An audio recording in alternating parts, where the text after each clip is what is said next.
Serious, eerie towns, disappearing diners, and creepy gas stations. What's your true, unexplained story of being in a place that shouldn't exist? When my brother and I were 10 and 12 respectively, our family went on a hike through the cemetery and into the woods not far from our house. My brothers and I would explore these woods every day, even camped in them before. We knew it like the back of our hands. Anyway, as the family hit our usual spot by the creek halfway through, brother 1 and I said we'd be back in a few. We wanted to wander off further up creek, so we did. We came across a very large hill we had never seen before. It was littered with what looked like someone's worldly possessions, as if they turned a house upside down, shook out the contents, took the house and left. There were tons of painted X's on the trees showing someone intended to cut them down at some point. We poked around for a few when we thought we heard our mom hollering at us, so we turned tail and walked maybe 20 feet back down the hill to where our parents were. The entire encounter was maybe 45 minutes long on our end. As soon as our mom saw us, we got the beating of a lifetime. We had actually been gone almost 4 hours. She never saw us walk up any hill and remembered seeing us meandering down the straight path by the creek, not turning up a hill that was 20 feet away. She and her husband and our other brother combed the woods for over 4 hours screaming our names and couldn't find hide nor tail of us. We pleaded our case and even tried showing her the hill. Surely she was messing with us. So we stomped up to the turnoff for the hill and it was gone. Nowhere to be seen. For years we explored the woods determined to find that freaking hill. We covered miles and miles of off-path woods. As we got older we mapped it out. To this day that hill does not exist. We never found it again. Never found the weird furniture, toys, clothes, and other household items that were scattered across the hill. And never met anyone in the area that had a clue about the hill. We probably just wandered way further than we meant to, but I always found it weird that we never found the hill again. On my mother, the nearly exact same situation happened to my brother and I. The only differences was a turkey entered the abandoned building and never exited, and a neighbor found us. We had been gone for about 4 hours. We also were never able to find the house again.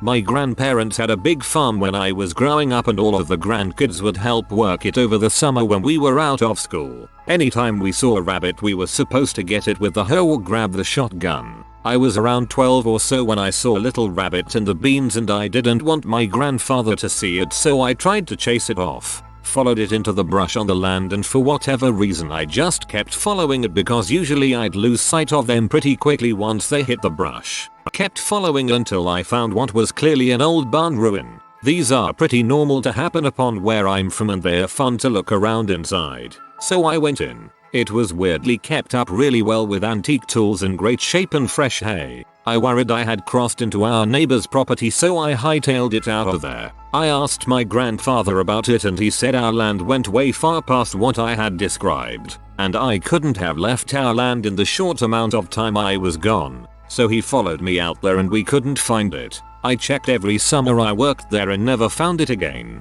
Not creepy, but it always drove me crazy where that stupid barn went.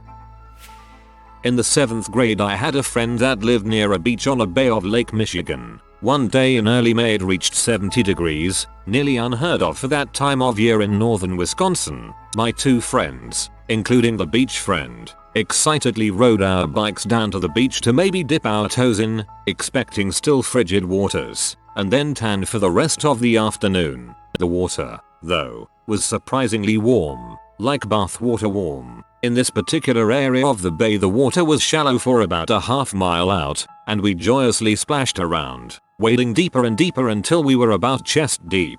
As we dunked each other and swam with abandon I started to feel sick. Bad headache, nausea, wobbly. Just then, my other 2 friends mentioned that they also felt sick. We headed back to shore, nearly crawling by the time we got out. The 3 of us collapsed under a tree and fell asleep for 2-ish hours. When we woke up we talked about how weird it was. I dipped my toe back in the water and it was freezing cold. To this day I have no idea what was in there. I do know that there is a chemical plant in town that used to manufacture things like Agent Orange, and that their practices were known to be less that environmentally conscious. I have never touched that water since.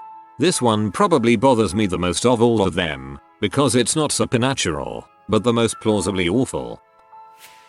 Was driving through Illinois to get to Chicago about a decade ago with a group of friends, and we stopped at a Taco Bell. The first thing we noticed was that the workers were acting very odd. Everything they said was monotone and rehearsed. After sitting in this fairly busy restaurant for a bit, we kind of all just looked at each other at the same time as we realized that none of the conversations happening around us made any sense. The people were speaking, and it was English, but the sentences weren't logical. They were just saying words at each other. We didn't say much about it until we got outside, at which point we all freaked out and confirmed each other's experiences at once, and got the frick out of there. We jokingly refer to that place as the NPC training center since the people didn't seem to be real, or they were learning how to be human or something. Still freaks me out. Yes, I believe the orders were all correct, which I guess just ups the creepy factor. We were young and actually pretty straight edge at the time. None of us were high or anything. The best I can remember about the weird conversations was that they were stringing several prepositions in a row with no real sentence structure.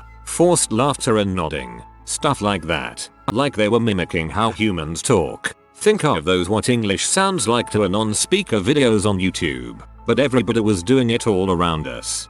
Thomas John Paul Jones has helped me determine that Pontiac, Ill is possibly the town, has a TB write-off of 55. I wasn't clear yesterday, but the weird conversations were happening between customer, not just the workers, so it wasn't the crew trying to mess with us. If it was just the workers, I would totally buy that theory. I used to work retail and you'd do anything to make the day go faster, haha. Not creepy, just weird to me. A music store seemed to just show up in my town. I'd lived here 3 years and never saw it. Went in, and the guy had one bass guitar in the store. Me, being a bassist, played it and fell in love. Bought it, and then the next week when I was in town, the store was totally empty, and looked like it hasn't been open in a long time. Got a new bass out of it though, so I'm cool with it being a spooky ghost store.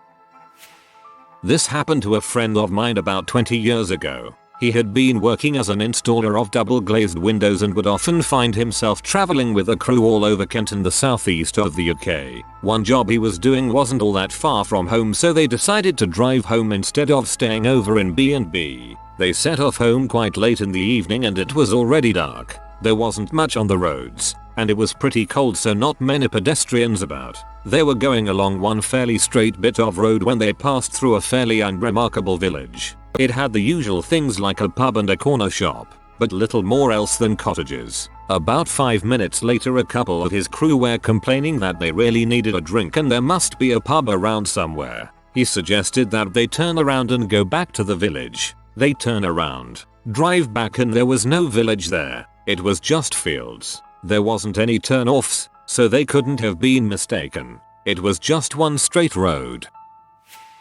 By my hometown there was a hiking trail that people went to very infrequently. It was along the side of the Niagara Escarpment, so it had some climbable cliffs and some very shallow caves that you could crawl around on. I went with some friends when I was 19/20 and we were crawling around and found a cave that went pretty deep. We had never been in there before, had never even seen it before. So we pushed forward and decided to check it out even though we had no flashlights, and this was when cell phones didn't really have a flashlight function. We stepped into the cave and it was easily 20-30 degrees cooler than outside. Upon looking around with which light we had, we noticed it was really clean inside the cave, as in it didn't have beer cans littered everywhere like all the other small caves did. While in there we got a really eerie feeling after being in there shortly, hearing weird and strange things, feeling like we were being touched, poked and pulled, and not having any way to figure out who was doing it because it was too dark. We were just using lighters to see what was around us. We were convinced one of us was messing with the others. Although anytime we sparked up a lighter,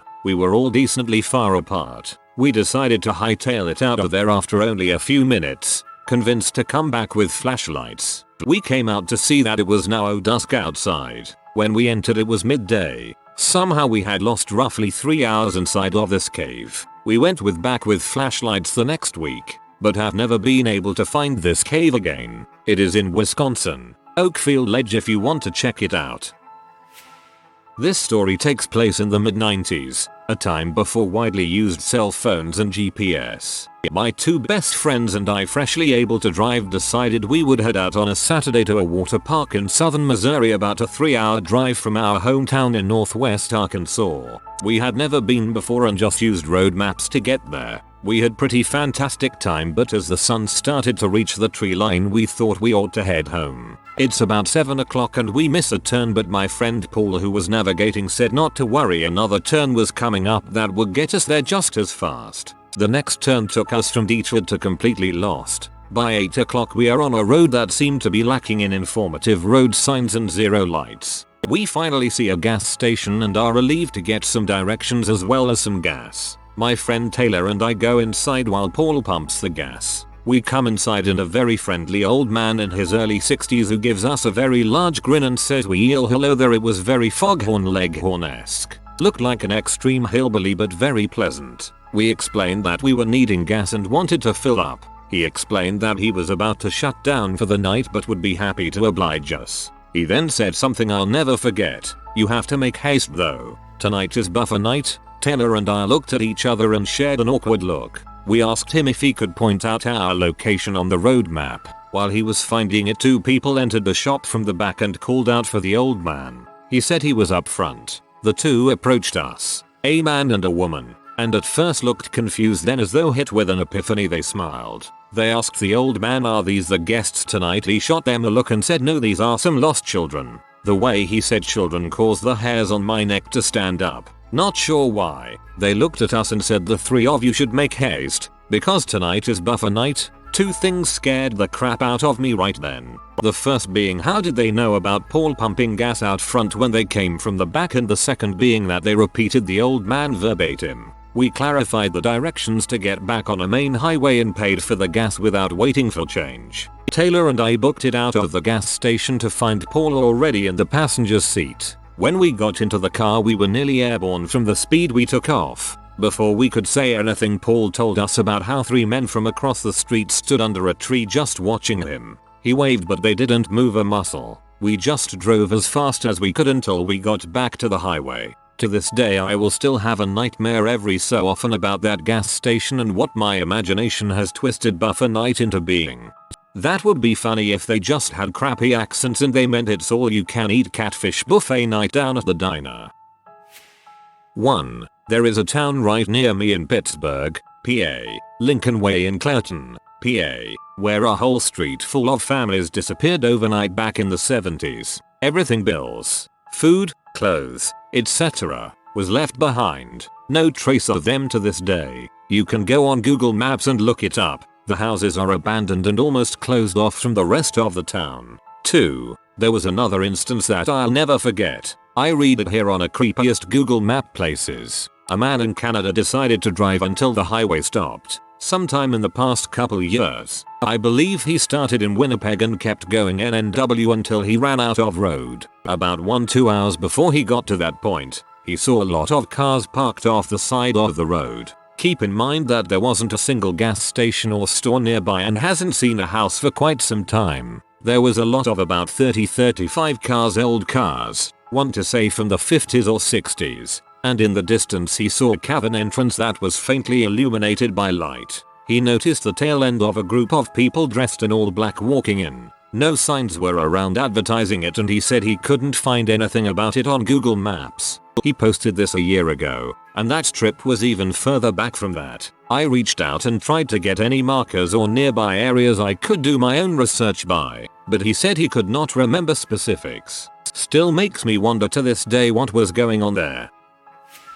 One time I was hiking around Arkansas with my wife and lost track of time. We ended up being too late for a camp spot at our intended place, so we had to search for another one. Eventually we found a sort of ranch where the owners often let campers stay who had nowhere else to go. So all was good. It was a bit crowded with other campers, so we had to ask these college-age kids if we could camp next to them on their spot, and they agreed. The kids were nice and even helped with our tent, but kept us up later than we wanted because they were loud and getting wasted well into the night. Anyway, we wake up in the morning and I'm just eating breakfast and getting ready and stuff when out of my eye, I noticed someone coming out of our neighbor's tent, but I didn't recognize her. It was a woman who was much older than the kids from last night, followed by her small daughter. The college kids from last night weren't there, but the actual stuff was the same. It was still their tent, their chairs, their car, same everything except for the people. It was really surreal.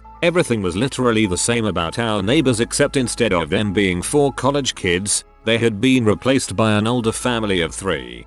I can offer an explanation for this one. The mom was probably the mom of one of the college kids. They just left that night. I was part of a similar situation when I was in high school. One of our friends' parents were camping for the weekend. We just came to party for the night and left and went back home. Many years ago, my family and I moved from California to Nebraska. I was still a young kid, probably 5-6 years old. We were driving through Nevada and shortly after Las Vegas, and we needed to stop and fuel up. We stopped at your typical old school gas station that rings when you pull up to the pump. I don't remember it that well, but my dad told me it looked normal. He got out to stretch while my mom went inside to pay for gas. My mom said that when she walked in, the gas station had quite a few people inside. Despite us being the only car there, when she walked up to the counter to pay for gas, everyone turned to her and the lights went out. She ran outside where my dad witnessed everything and helped her into the car, and we sped off down the interstate, not caring whether we ran out of gas or not. To this day, my mom says that's one of her scariest encounters because she can't explain or figure out exactly what was going on. And yes, we found a better gas station down the road and made it to Nebraska. The townspeople probably remember your family and still ponder WTF that was all about. Not just one, but there's a whole lot of places in rural NZ that will scare the crap out of someone who isn't used to it. Heck, even some of my Kiwi friends would sometimes be like, frick no, I'm not hiking out there with you guys. Good luck. If I had to choose one, we were doing a 5-day hike, had pretty good maps and directions. Now there's a lot of nationally funded huts throughout the island, very well marked. We found this one random hut that was definitely not on the maps, with a bunch of older guys just hammered partying inside. And this was way out of where these guys could have just walked up from town to party in for the afternoon. No gear whatsoever, just the craziest looking 60+ guys hammered in this random unmarked cabin. When we came back by later, the place was absolutely empty and musty, so they packed up their trash and stuff, but it still seemed all gross and dirty. We were all kind of baffled. Did we actually meet all these crazy hillbilly old men partying in the middle of nowhere? They obviously weren't going up there to clean it up. And where the heck did this cabin even come from just in the middle of these mountains? And how did they just randomly hike up there with cases of beer and booze and speakers? Those are the coolest freaking ghosts. There's this old abandoned hotel a couple hours away from me. It's not like a modern hotel, but like an old Victorian house that was turned into a B&B. It's totally boarded up, big fence around it with barbed wire. Apparently it's pretty dang haunted. In high school, me and some friends went to go check it out. It's in the middle of this circular road, not a roundabout, but you can go around several times before feeding back onto the main road. It takes about 90 seconds to go around this circle. Anyway, the first time we drive through, all the shades on the windows are drawn. We drive around again, only half of the shades are drawn. The next time we drive by, all the shades are open. We drove around one last time and all the shades were drawn again. We freaked out and drove the heck out of there. You probably freaked them out by driving by multiple times while they tried to get a good look and ultimately pulled the shades back down. And I meant the squatters. You probably freaked out the squatters.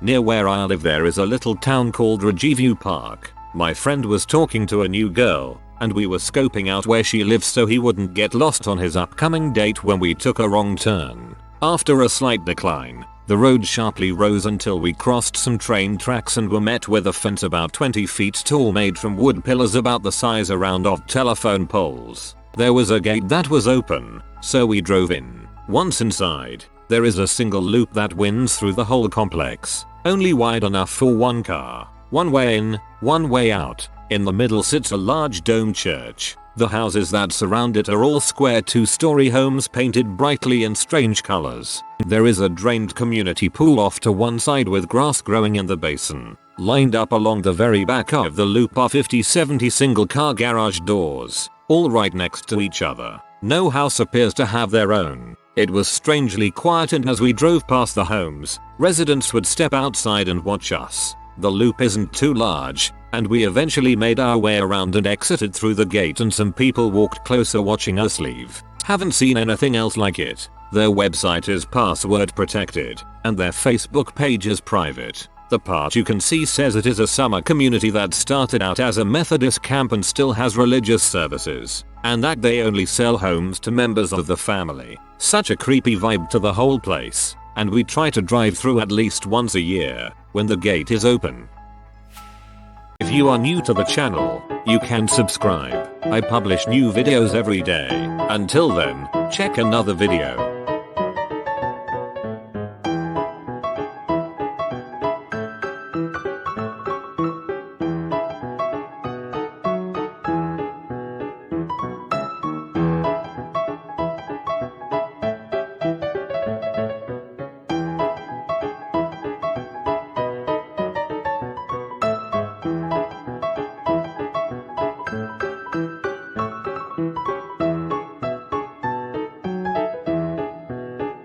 Bye for now.